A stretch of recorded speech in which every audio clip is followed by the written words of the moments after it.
Okay, if you have a Accu-Chek glucose monitor reader that is no longer working, I'm here to help you fix the issue. This particular one is an Aviva, but you could have a different Accu-Chek. So the first thing I want to do is hold down the power button, which is located right here, for a good 10 seconds. See if that will activate it. That's not getting it to work. Go ahead and get a strip if you have it and put the strip in there. Sometimes that will cue it in and then hold it down for another 10 seconds. All right, and then if you have the little computer chip reader that's on the side, go ahead and remove that and then try to power it on and see if that will get it to work. No function now there. All right, so most likely it's going to be the CMOS battery that's inside. All right, so what we're going to do is go ahead and replace that. Go ahead and open up the back. And it's going to expose a CR2032 battery.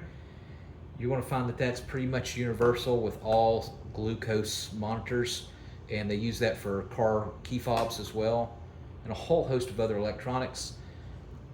Again, the model number's 2032 that you can plug that into Amazon. I'll go ahead and put a link in the comment section where you can get these very cheaply. Much, very, very low, less than 10 bucks.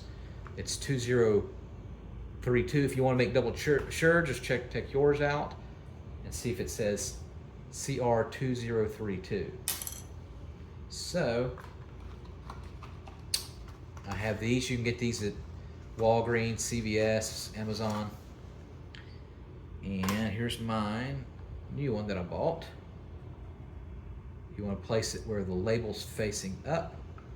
See, the Energizer label is facing up. And that automatically turned it on. So you can usually just have to hit it once and that'll make it turn on. And it should make a blinking sound. So you can see the numbers there. All right, thank you so much for watching. Let me know what kind of Accu-Chek that you have. Do you have a Via? Or let me know which one you have. All right, thanks again.